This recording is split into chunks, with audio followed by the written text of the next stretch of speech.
course, that's okay, when what they really meant was, you're always sorry, but you always do it again, or I feel sorry for you, or I didn't expect anything more. Or sometimes, when I look at you, my skin crawls with how pathetic you are, or there but for the grace of whatever go I. How could I be so damn good at playing music and so damn bad at making a sandwich? Outside, I lit a cigarette and closed my eyes against the glare.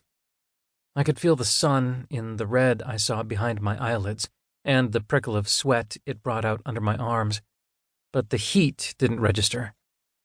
I smoked one cigarette and then another, hoping the smoke would dull my sense of smell to the food, and then it was time to go back in. I briefly indulged the fantasy of not going, of walking away, of walking forever.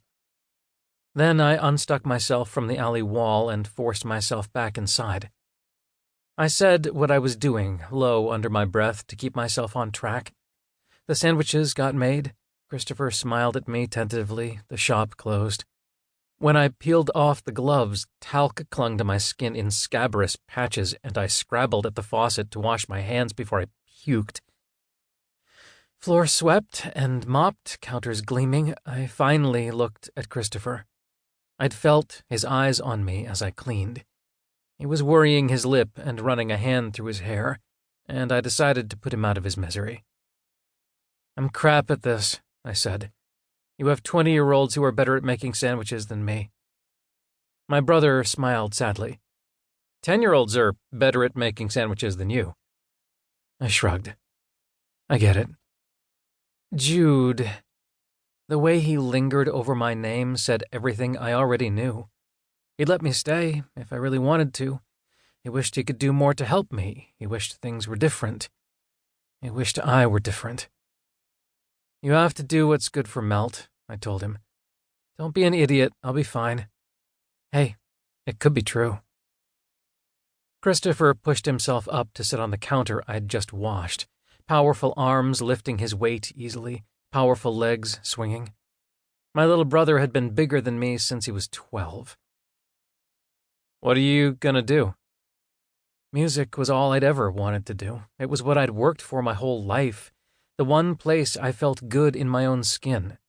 But since leaving Boston, I didn't even have that. I could give piano lessons, I offered. Good! Great! Christopher would never believe me if I told him, but he reminds me so much of our mother when he's like this. They spread their desperate enthusiasm over the tiniest victory as thick as mayonnaise. And just like mayonnaise, it makes me want to gag. They meant well. They always meant well.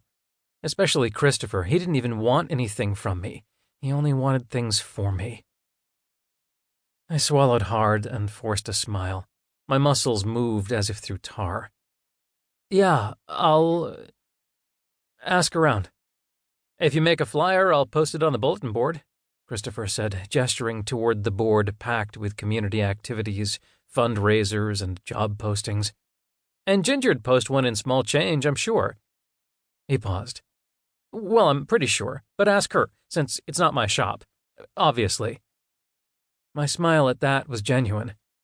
Christopher was one of the most confident, self-assured people I knew, but every once in a while self-assuredness slid over the line into entitlement and bossiness, and Christopher's partner Ginger had no problem pointing out when he'd crossed the line. Maybe I'll tell her you promised me she'd say okay, I teased, just to watch his eyes go wide. I winked, and relief spread over his face. He passed me some paper and a pen.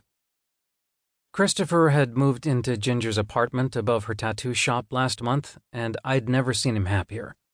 It was small, but most of what Christopher had was kitchen gear, and since Ginger would rather floss with razor wire than do anything involving a pan, that seemed to work out pretty well.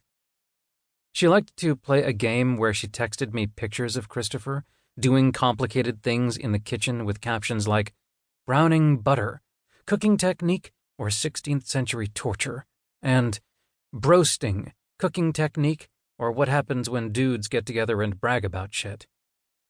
I'd taken over Christopher's lease, because if I spent one more month in